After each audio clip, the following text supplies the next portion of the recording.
Mga kapuso, bukas na ang Do or Die Game 3 ng NCAA Season 99 Juniors Basketball Finals. Narito ang report.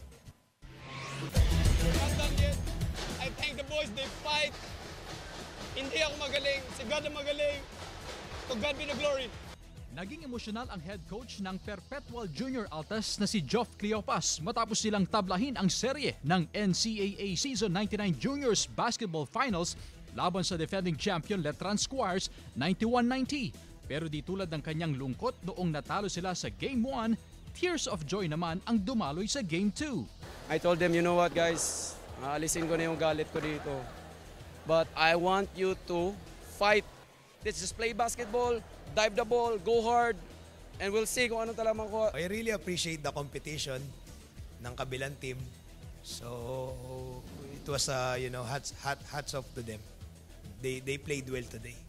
Yung Game 1 po, hindi ko po parang bagsak po yung katawan namin, parang hindi po namin alam anong nangyari nung Game 1. Kaya naman po namin sana nung Game 1.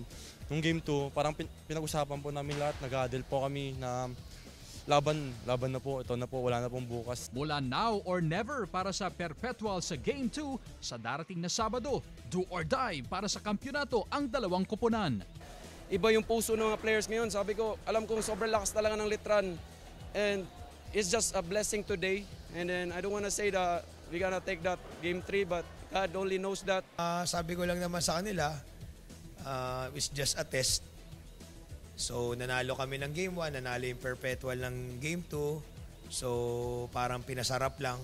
Huwag palagpasin ang Do or Die Saturday ng NCAA Season 99 Juniors Basketball Championship, Sabado, March 23, 9:30 ng umaga, live sa GTV.